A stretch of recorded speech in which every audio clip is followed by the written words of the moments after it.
Guys வணக்கம். அதாவது owner சொன்னார்,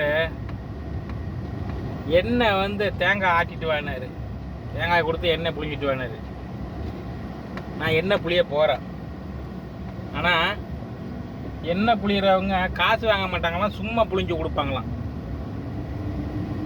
கரண்ட் பில்லு, கட்டுற வாடகை எல்லாம் சும்மா வருதா இல்லை சும்மா அந்த மாதிரி சேவையாக செய்கிறாங்களான்னு எனக்கு தெரியல.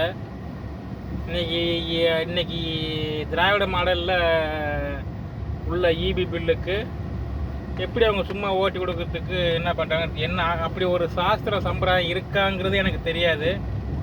அதனால் எண்ணெய் கடைக்கு போய்ட்டு நான் உங்களுக்கு பதிவு போடுறேன்.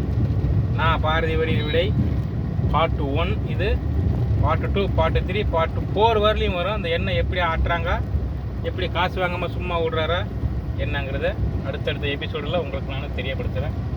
சரி, வச்சிடுறேன். நன்றி, வணக்கம்.